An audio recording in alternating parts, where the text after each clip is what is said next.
Unajua hii business pia inahitaji discipline. Hata kama ni muziki, watu wasema muziki ni kazi ya kiuni, hapana. Kila kazi inahitaji self discipline. You have to be on time, you have to play with the rules. You have to respect the endorsement. You have to be a professional artist. Sio tu anyway ni artist basi ndio unakuja unavaa jeans hujavaa chupi. It's disgusting. Je, ukijamba itakuwaje? Damn. Hiyo ndio sababu kubwa ambayo imepelekea Top Band Reunion kati ya sababu nyingi.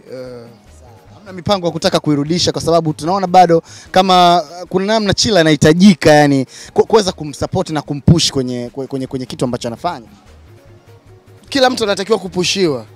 Lakini imefikia wakati kwamba hata wewe Mchaga mwenyewe unajipush mwenyewe, that's why you're here.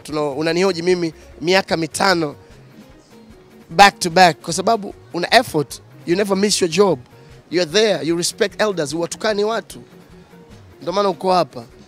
Hicho ndio kinatufanya sisi tuko hapa. Kwa sasa hivi niko na contract na Heroes Band, ni bendi yangu imekuwa.